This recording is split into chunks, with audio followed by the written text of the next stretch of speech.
achieved the minimum pass level 8. And as you can see from that column, in both years, 2020 and 2019, chemistry subject remains the worst done subject. Honorable Minister, we also compare performance of the males and the female candidates in table 4. When you the males, we are comparing them at the distinction level, the credit level, and the grade 8 pass level. Again, you will see here that the females outperform the males in English language. However, in all the other subjects, the male performance is better, with the difference between males and females being more distinct in mathematics and the sciences. Mama, you recall that this trend in disparity between the performance of male and female candidates have been observed over the years, and we have been reporting as such. In table 5, Mama, we are comparing the percentages between males and females in division passes, where we are now looking at the differences in performance in Division 1, Division 2, up to Division 9. That table confirms that the male candidate's performance was better, because at Division 1, 14.3% of the candidates who were male passed, and then females had 9.9 at that division. Secondly, in Division 2, 22.9% of the males obtained the Division 2, and then 19.4% obtained Division 2. Interestingly, Division 3, the numbers are more or less the same. They are exactly the same. However, in the lower division of 4, that is where the girls have shown up. So this table just confirms what we have already looked at in the performance in the different subjects, that the male candidates performed better at the higher grades than their female counterparts did.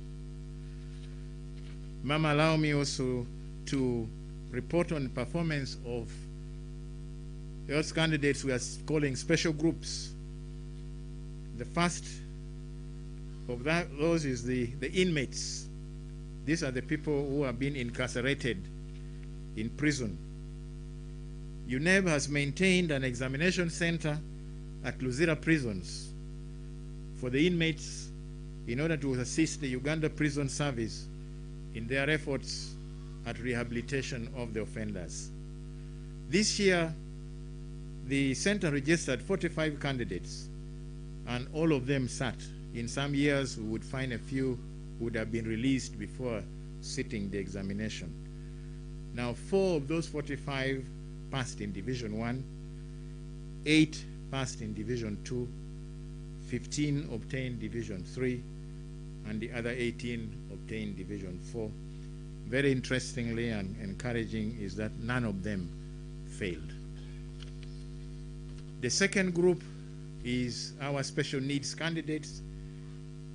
In that table, we have given the best 2 candidates in each of the groups. The first group, the amanuenses, where these are the ones that need special physical assistance because they are unable to write by themselves because of their physical disability, or they cannot hold apparatus. Somebody has to do it for them. So we have those 2 candidates, Kauka Joel and Tino Esther, who passed very highly with aggregates 10 and 12 in the best 8 subjects. The first one is from Uganda Matters Namugongo, Wakiso District, and the second one is from Trinity College Nabingo, also in Wakiso District. Among the blind, we had Nabaka Yudaya, who received aggregate 25, Division 1. This came from Iganga Secondary School in Iganga District. And Asasira Matthew, who also came from the same school, obtained 30, aggregate 30, Division 1. Among the deaf, the best 2, we had Chedi called Timothy, who got aggregate 35, Division 2, from Mbale School for the Deaf in Mbale District, and Nyangoma Brenda, who had 38, Division 2 from Wakiso Secondary School for the Deaf in Wakiso District. The ones that required transcribers, we had Nanyombi Benita Katrina, who got a very good aggregate of 16 for the best 8, coming from Uganda Matters SS Namugongo in Wakiso, and Nalugwar Teddy Mukasa with aggregate 20, also from the same school. And finally, the partially sighted, these that needed their prints to be enlarged for them to be able to read. We had Mbuya Prince Solomon, who got a very high aggregate of 8, Division 1 from Our Lady of Africa SS Namiliangu in Mukono District, and Apili Nancy, who got 13, also very high aggregate, Division 1 from Adwari Secondary School in Otuke District. So the details are in the text below that table. Honorable Minister, allow me to make general comments on the performance of candidates. As we have stated before, the UCE examination is designed to assist the degree of acquisition of the necessary knowledge, skills, and competences in the various learning areas, and also to lay a foundation for specialization at higher education levels. The examination papers, therefore, are carefully constructed and go through the necessary stages to ensure validity, such that they test the candidate's knowledge, understanding, and ability to apply knowledge which they have acquired to solve problems in given new situations, and also to show analytical skills. Mama, in the sciences, the papers are designed to test the ability of the candidates to manipulate science apparatus while carrying out various types of experiments, to apply the science process skills of making measurements, making observations, recording those observations and other data that they will get from the measurements, and then drawing inferences or conclusions from the observations that they have made. They should also be able to present data and interpret the data that they have presented. They should also be able to apply the basic scientific knowledge to problems, the common problems in their environment. However, Mama, the following challenges are persistent, and we have reported these before, and they are responsible for the poor performance of our candidates, whom you see in the lower grades. The small percentages in the upper grades have shown all these qualities, but the larger percentages that you see in the lower grades have some of these problems. The first one, which we have again reported before, is the language deficiency. We note that performance in English has improved. However, in composition writing, which is a critical skill, where candidates are expected to exhibit creativity and originality, the teachers in some of our schools are still making learners to cram passages from what they call model compositions, which compositions have very unusual and difficult vocabulary that the candidates who are cramming do not understand. Then the candidates reproduce these crammed passages in their examination, irrespective of what the composition topic is. Mama, you'll find a candidate who has selected question number 1, probably asking them to write a story on a visit they made somewhere, and another one probably are being asked to write on an event that they will not forget. The questions are different, but you will find exactly the same type of passage has been crammed and reproduced. In same English, candidates also find difficulty in extracting appropriate information from composition passages to correctly answer the questions that are based on this passage. We have also seen weaknesses in using the correct grammar in sentence construction.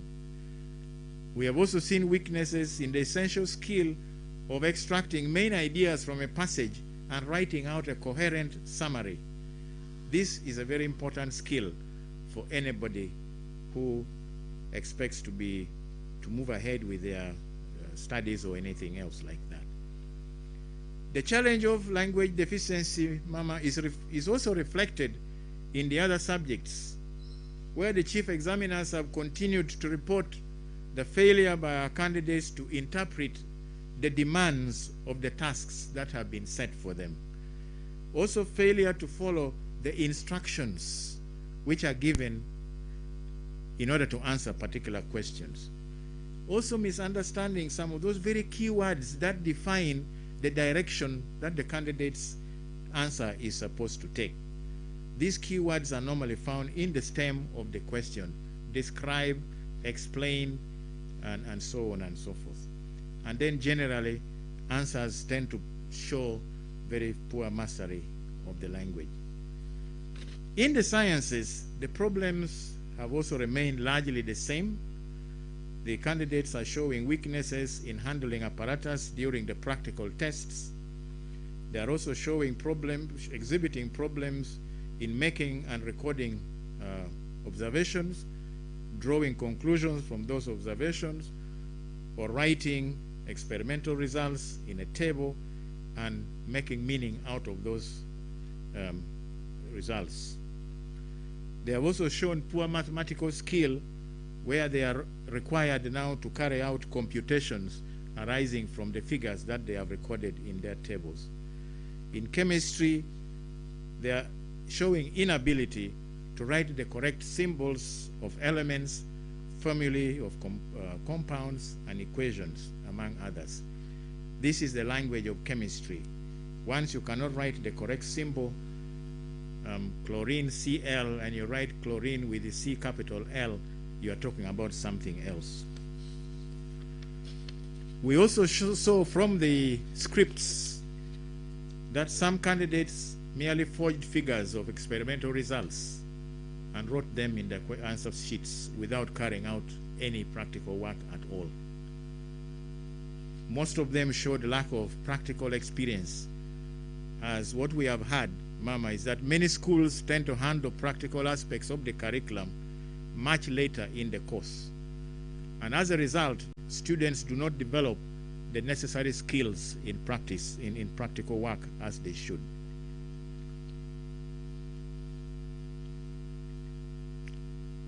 Performance in higher order questions. These are questions that do not merely require the candidate to remember and regurgitate what they have crammed, but requires them to use whatever they know to try and solve a problem that has been given to them. And as we have also reported in previous statements, candidates tend to do better in questions which require mainly knowledge and understanding, which we call low order questions. The other order questions which require candidates to apply their knowledge in problem solving situations, or draw inferences, or make predictions from observations or a set of data, are usually not done well. And this has also been a persistent problem. Mama, I say something about examination malpractice. The board has gradually been increasing measures aimed at reduction in cases of malpractice.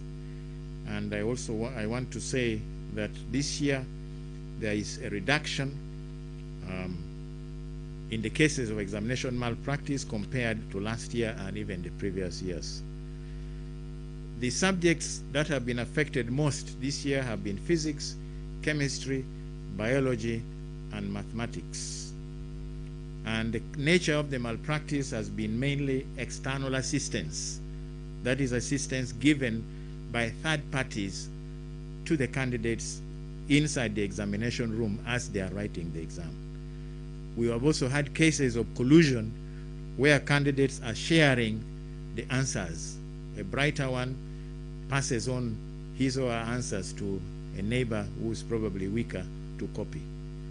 And then we also had some few cases of impersonation and script substitution, which means someone has written the examination from outside the examination room, and at the time of sealing the scripts of the rest of the candidates, the script of one candidate is removed and the one which is written outside is inserted in the envelope in place of what the other one has done.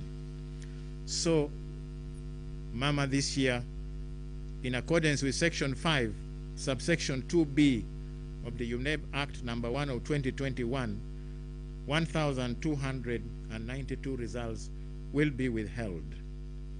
This compares to 1,825 in 2019. This is why we are saying there has been a reduction. And as usual, the affected candidates will be given a fair hearing and a final decision made. Now, these examination centers from which results are withheld will be notified through their portals. Mama, allow me to appreciate individuals who have stood with us through this period. Of course, Mama, you are the very top. We wish to express our very profound appreciation to you and the entire ministry. As you heard from the chairperson's speech, what you did, I will not repeat, but it enabled us to conduct this examination.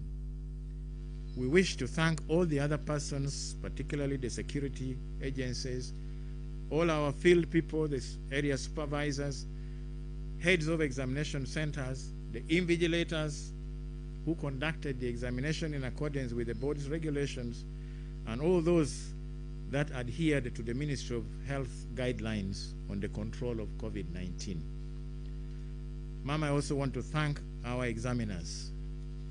They traveled from wherever they were, despite the fact that the second wave was moving towards its peak. They did not fear to travel. They came, and their hard work ensured that the marking ended on schedule. I'm extremely grateful to the heads of schools that allowed us to use their premises as marking venues, although it generally disrupted their school program. Finally, Mama, in a very special way, allow me to thank my staff, the staff of the UNEB Secretariat, for their utmost perseverance, selfless commitment to duty, and the personal sacrifices that they made to ensure that the 2020 UCE results are being released here today. Mama, I just want to advise, in terms of accessing the results, allow me to advise that heads of centers can download the results as soon as you release them for public use. Currently, we have no hard copies to be issued from our offices as we normally do until conditions are more favorable. And when that condition becomes more favorable, the centers will be notified accordingly. However, we will enable anyone who is interested, immediately after you release these results, Mama, anyone who is interested, the candidates, their parents, and guardians,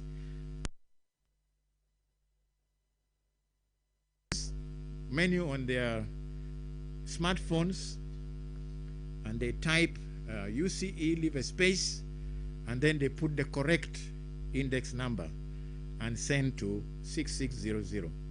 This service is available on MTN and Airtel networks. What normally happens is people put in the wrong index number, then they begin to call. If you put in the correct index number, the results will come to you instantly. We wish to warn schools against gathering the candidates in the school premises or anywhere else for any form of celebration of the results that they will receive, because, Mama, this may act as a vehicle to spread the infection. I'd also like to advise heads of examination centers to study their results, and within 3 weeks through the portals give us any corrections that they may have noticed in the spellings of names, the age, or any missing information on their results. We'd like to have this within 3 weeks so that we are able to make the necessary adjustments and then print the result slips.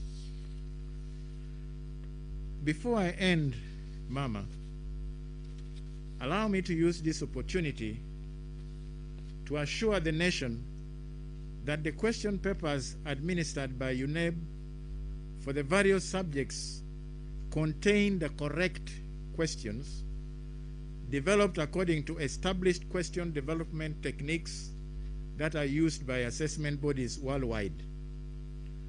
These questions are based on the national curriculum as revised from time to time. The work of the candidates are marked objectively with sufficient assurances, quality assurances, procedures in place to ensure that each candidate receives the results that they have worked for. There are also laid down procedures for appeals if anybody has. The results that UNEB issues is, like we are doing today, are not dependent on luck, but a deliberate, valid, and reliable process. Mama, UNEB has been in existence for 41 years now. It is a well-respected agency nationally and internationally, and a member of the International Association for Educational Assessment in Africa and the Association for Educational Assessment in International Association for Educational Assessment, and then Association for Educational Assessment in Africa. Its certificates are internationally recognized and are used for admission to universities and other institutions of higher learning, both nationally and internationally. Mama, I have had to say this because recently there has been a posting on social media riddled with very misleading, wild, and baseless accusations on UNEB, which unfortunately was lapped up by many people who take social media posting as gospel truth. We saw this from the media talk shows that followed. The author of this post makes a false claim of being an education expert, although he has no assessment credentials to talk about. He is known to us, Mama, and we shall soon issue a statement to debunk those allegations and expose him for who he truly is. Allow me also, Mama, to warn our heads of examination centers about con men who at this time call head teachers telling them that their results are being withheld and asking them to send certain specific sums, amounts of money. If they do not, their results will be cancelled. A few head teachers have also been threatened with arrest by the State House Anti-Corruption Unit if they do not pay up. Yesterday, early morning, Mama, we were able to, through our security, to arrest one of the kingpins who has been doing this, and we found out that he had contacted so many heads of schools, and I do not know, we haven't found out yet. Some of these schools must have already given him some money, but the police is doing its work. So I want to encourage and let the head teachers of all secondary schools and any other institution that takes UNEB examinations that no such thing is done. Even if you think you cheated in exams, nobody is going to ask you for money. Your results will still be withheld whether you pay or not, and you will be called to come with the candidates and defend yourselves before an impartial tribunal. So do not pay money to anybody who calls you and tells you that they are associated with the Examination Security Committee of the board. This is false. If you receive such calls, kindly get in touch with us immediately, and we have a toll-free line or number 0800-211-077.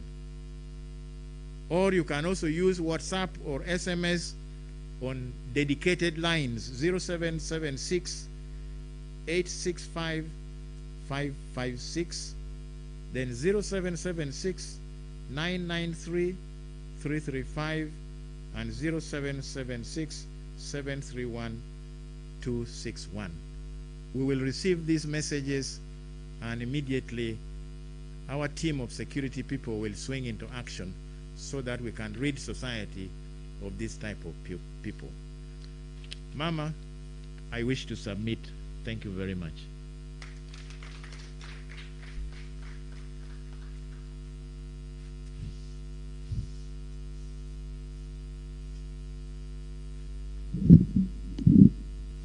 Thank you very much. Thank you very much, Mr. Dan Odong, the Executive Director of Uganda National Examinations Board. Mama, in keeping with the Ministry of Health guidelines, the Uganda National Examinations Board has printed and published 2 physical result booklets. One has been given to you so that they will remotely hand it over to you from here, and then you'll have yours there. And at this juncture, I would like to invite the Executive Director and a member of the board of Uganda National Examinations Board to come and remotely hand over the results to you, Mama. So you're very welcome. And thereafter, Honorable Muyingo will request you kindly to come and invite Mama to address the nation.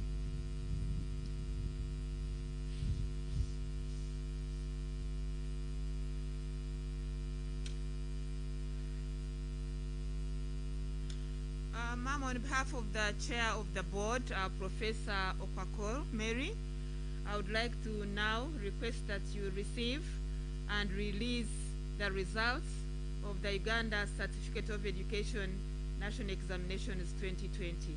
Thank you, Mama.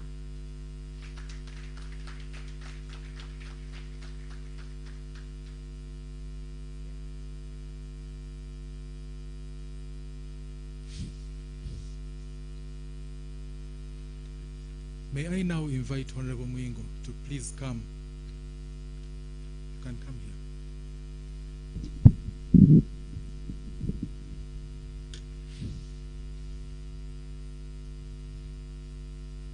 Thank you very much.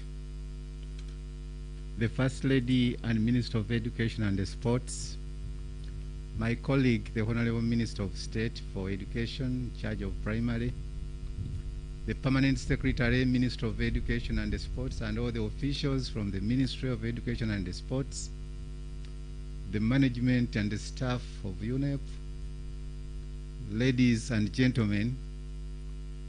Mama, my duty this afternoon is very simple: to invite you and to address us and also release the results. But before I invite you, Mama, allow me to make only 2 points. Thank you very much. One, Mama, is a thank you. First of all, to you, Mama, for hosting this year's release of exams in this beautiful environment, Mama. We feel very good whenever we are invited to meet you from here. Mama, I also want to thank you for accepting to grace this very important function in your personal capacity. Whenever we see you, Mama, we are encouraged to do more and even do better. Thank you very much for encouraging us. Thank you very much for supporting us.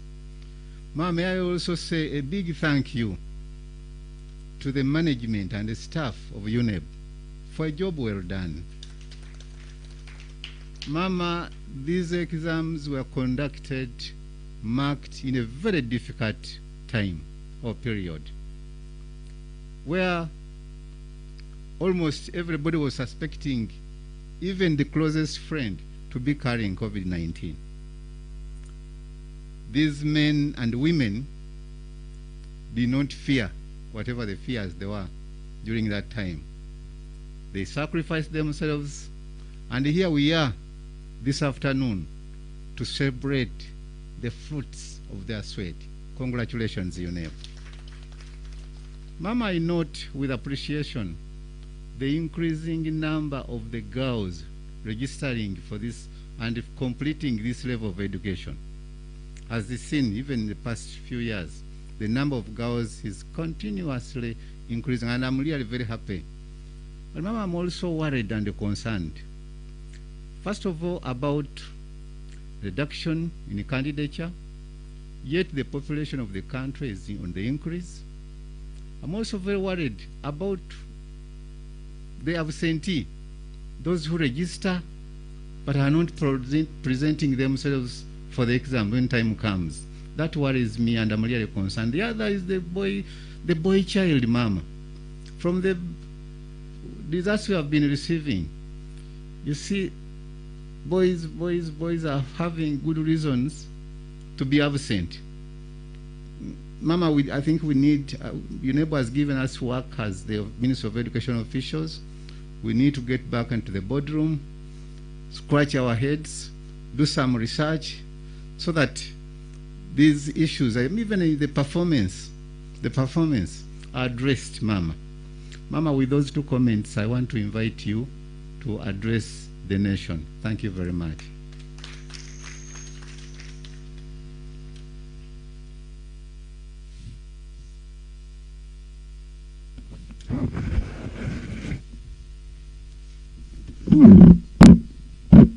Thank you. Please sit down.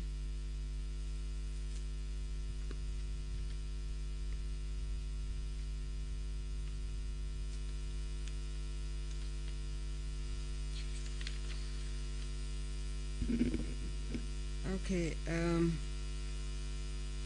my colleagues, the Honorable Ministers of State for Education, our PS, and the technical team from the Ministry of Education and Sports, the chairperson of UNEB and your technical team, the medical fraternity, the media fraternity, ladies and gentlemen. Good afternoon to you all. Now, each day that unfolds brings us the opportunity to recognize that our God is always in charge in spite of the circumstances we're going through. 2 weeks ago, we came together to celebrate the release of results for 736,942 of our children who completed their PLE for the year 2020.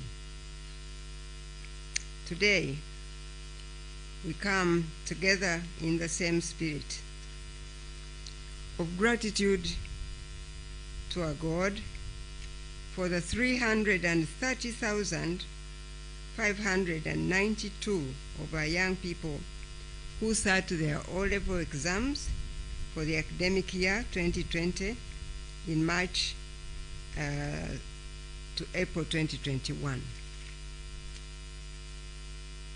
What is outstanding today is that the results of 2020 UCE is that overall performance is better compared with the preceding year, 2019, because 94% of our young people who sat the 2020 UCE passed, compared the 91% in 2019.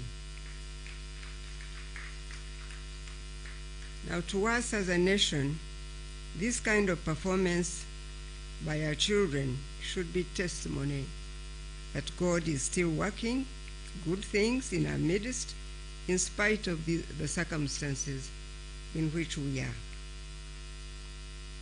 God is still in charge. God has not held back on his blessings upon us because of the COVID-19 pandemic. He is still in the business of blessing us.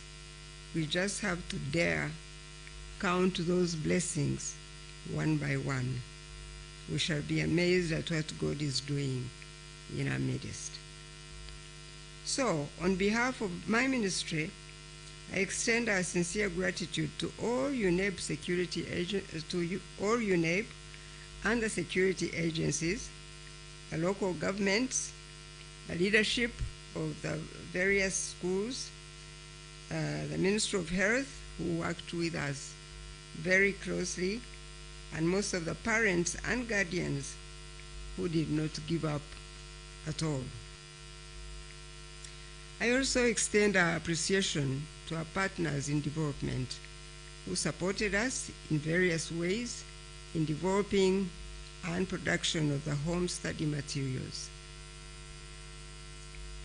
which were the key resource materials for continuity of learning for most of these candidates whose results we're rejoicing over today. It is rather unfortunate now that 4,324 fewer candidates registered for UCE in 2020 compared with 2019. As of now, the technical team at UNEB and the ministry is attributing this, as you heard, both from Dr. Triagenda and Mr. Odong, attributing this reduction largely to circumstances related to the COVID-19 pandemic. For instance, when secondary schools were assessed for readiness of compliance with the COVID-19 SOPs, only 94% of the schools met the requirements. Therefore, they were 6% of secondary schools deemed not safe for learners at that time. Now, a natural phenomenon like the COVID-19 pandemic has brought a harsh reminder of the necessity of establishing an affordable and accessible public secondary school in each sub-county. But as you know, this has been a policy commitment direction by the NRM government for many years. It is possible that some of O-level candidates whose schools could not reopen were unable to find a nearby alternative and affordable school to complete their O-level studies from. Nonetheless, I'd like to inform our listeners today that there is hope and help is on the way. The NRM government is taking great strides in bringing an affordable and accessible public secondary school to each sub-county that does not have one. By God's grace, once the lockdown measures have been eased, our ministry shall be ready to commission at least 95 brand new, fully government-owned and complete secondary schools to our communities. Each of these schools is already staffed with 31 teaching staff, including a head teacher. These new secondary schools, fondly referred to as seed schools, are non-boarding schools with a capacity for 400 students for both boys and girls.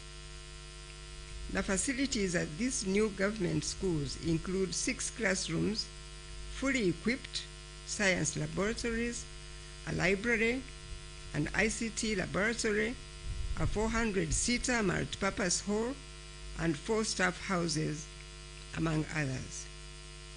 As the NRM government, we truly envision a future where no learner shall ever have to forego their O-level studies for the reason of not having an affordable and accessible quality public secondary school, because we are hoping that these schools will be quality schools. However, I'd like to remind my fellow Ugandans that education is a shared responsibility by the parents and guardians, state and non-state actors, because it takes the participation of the parents and guardians for the learner to gain the most out of his or her learning experience in a school setting. It does not matter if government puts these facilities in place, but the parents and guardians fail to play their role in ensuring that the child attains an education. It is the mutual responsibility for parents, guardians, and the school environment to nurture and reinforce desirable behavior in our young people. UNEP informs me that 15 girls gave birth during the examination. Now that is really not acceptable, not to education institutions, but also not to the families where these children come from.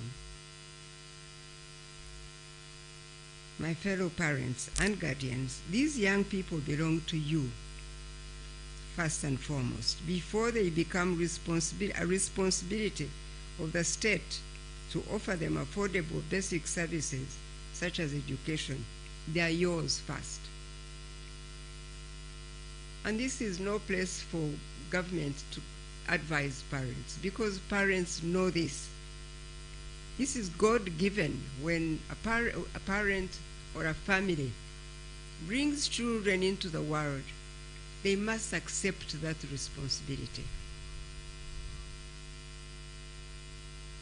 So you can see that unless we really are willing to share this responsibility for the education of our children, we will continue to find these difficulties at the end of the work done, like now. Besides, a decline in the number of candidates who registered for UCE in 2020 compared with 2019, I did note too some issues that have become perennial in the performance of our young people at O level. First, we are not seeing improvement, as you heard Mr. Odong say, in the science subjects commensurate to the investments government has made in this area. UNEP has done a good job by providing us with the data that gives us a general idea that there is a problem.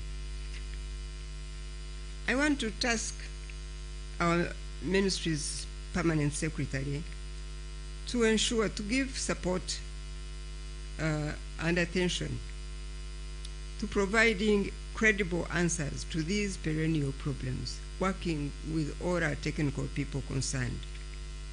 We have recruited more science teachers, as you heard before me. We have enhanced their salaries to at least Uganda shillings 1.2 million per month for undergraduates. Public secondary schools have the best equipped and resourced science laboratories. Additionally, we have a program called SESEMAT to build capacity of secondary school teachers in the area of pedagogy for teaching sciences. So, where and why is there a problem in sciences that does not go away?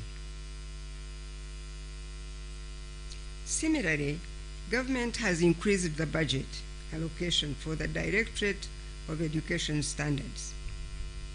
As you heard, I believe, before me. The Directorate of Education Standards now has from 98.2%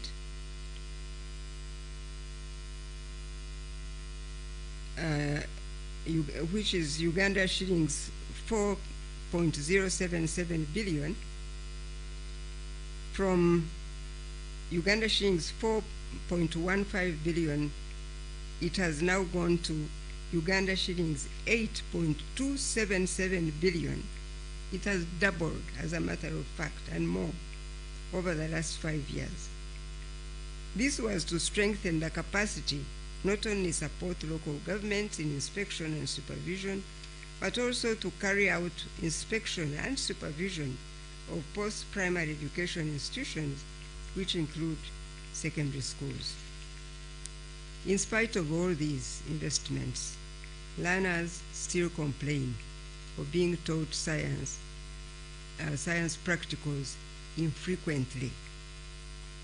There are still complaints that laboratories, laboratory equipment and resources are lying idle in schools, some still unpacked in those schools, in some government schools.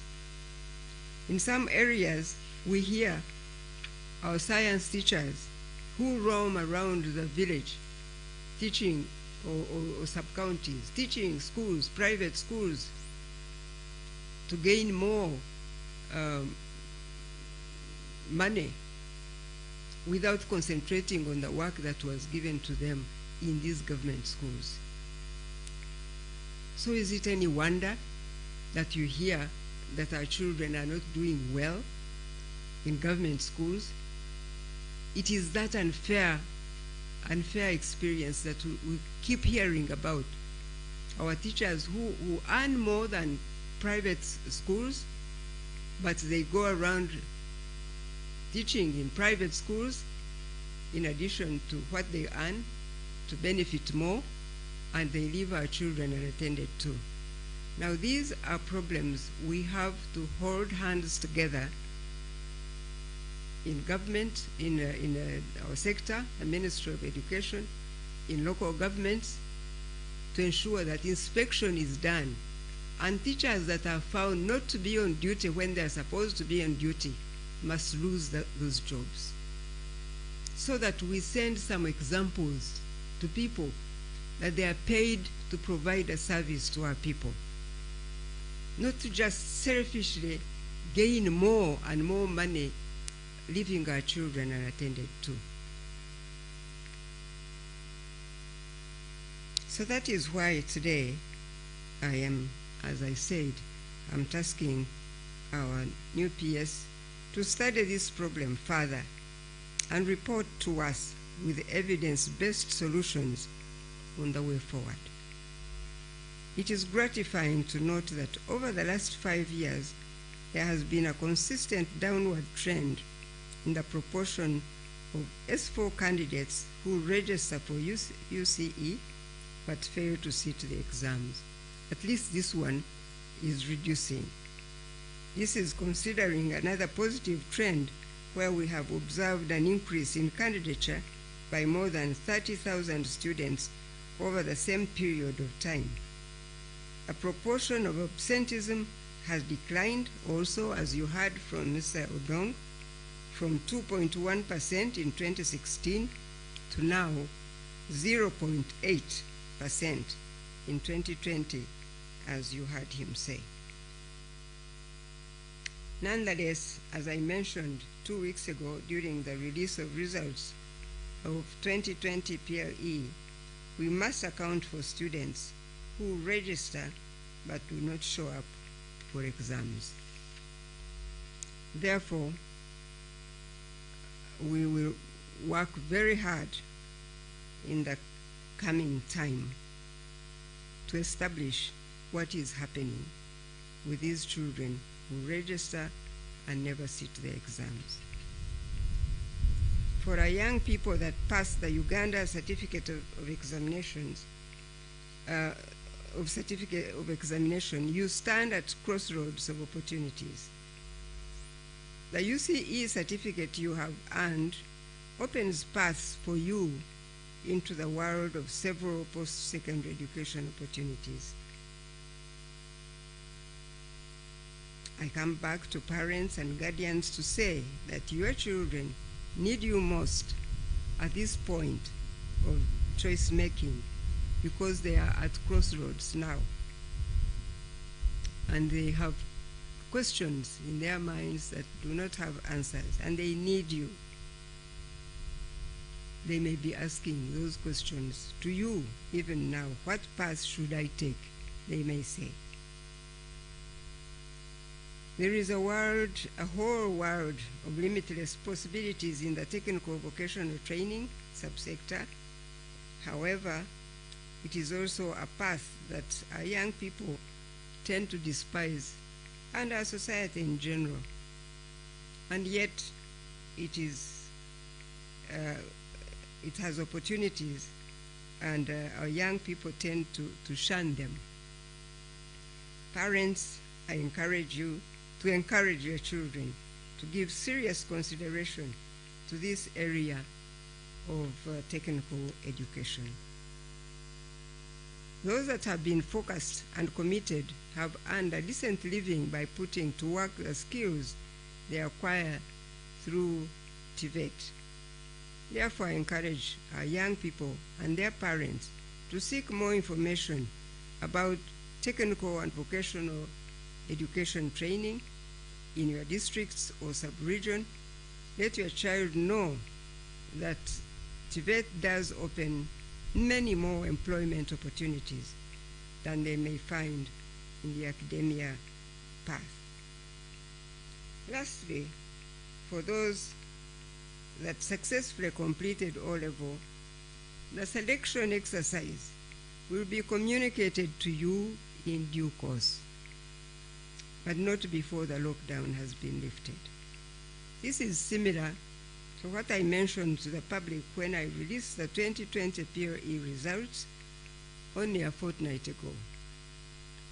I did see and hear of some government-aided secondary schools carrying out online applications and admissions shortly after the PLE results were released. But before the government official selection exercise is even conducted, as has been the normal practice. As I have said before, there are some practices that are desirable and even preferable. As government, we do encourage and promote e-governance systems because we know the efficiencies they bring along in conducting business. However, as government, before we adopt such practices, we always take into consideration the wider implications, especially on equitable access to services by our people in the country. Last year, my ministry did embark on developing a curriculum, admissions and permanent policy, and placement policy, as well as a higher education policy. These two policies will, among others, pronounce clear systems, standards and guidelines to regulate admissions and placement of students in our entire education system. Therefore, until then, the current government approaches for selection and admission into entry levels for O-level, A-level, and post-secondary education levels remain as it is for public and government-aided institutions. Furthermore, I want to use this opportunity to inform all concerned citizens listening to me that the reopening of education institutions is constantly in our discussions as government. But we try as much as possible to include in all our concerns what will ensure learning for all and also good health for all in this very difficult season of the COVID-19 pandemic.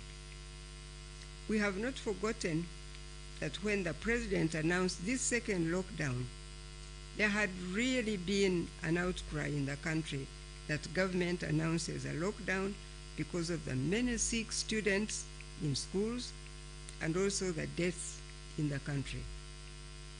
Therefore, now that the lockdown has provided some calm in the country, with a reduction in numbers of the sick in health centers, people have started calling for reopening of schools, which we all want, which is necessary indeed.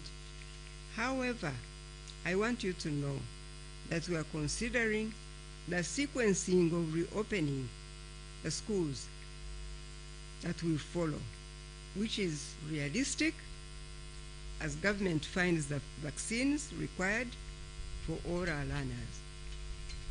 So when you find your own segment of school is not in the very first one, the first sequence, please have the patience.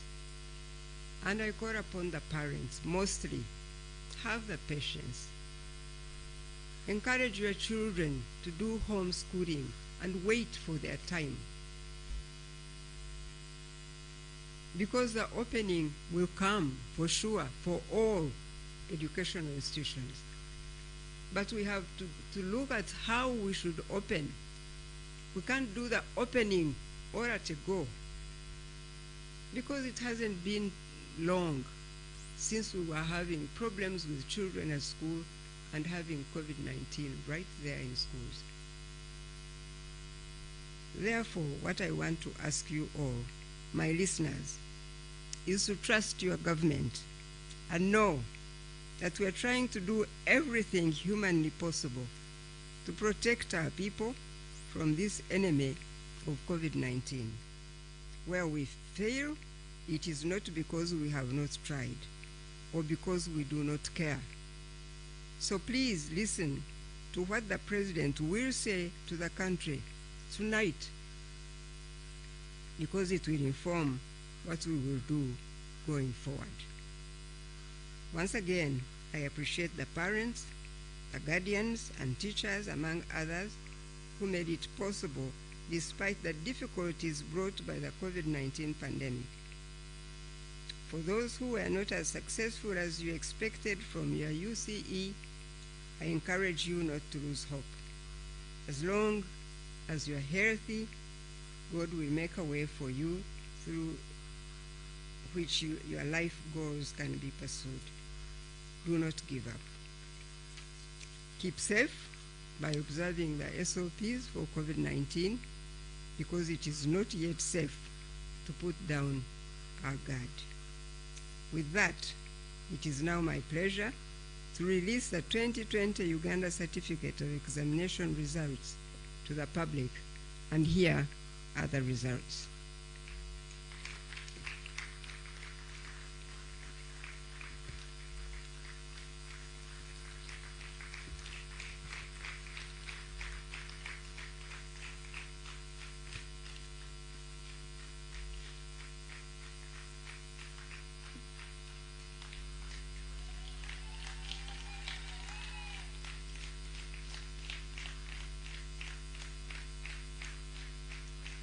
Okay, thank you and God bless you.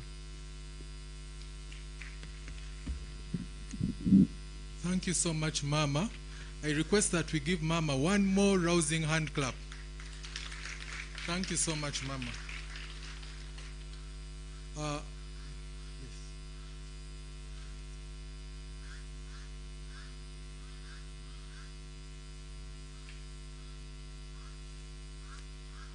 Mama, the program that will follow is a short one from here, but I would just like to quickly announce that there will be a photo opportunity that will be taken just at the side of this building here. And then we shall, from here we're going to have the anthems, and then we shall have a meeting with the press. And I would like to also clarify that the press meeting shall be conducted without the live coverage that is currently ongoing.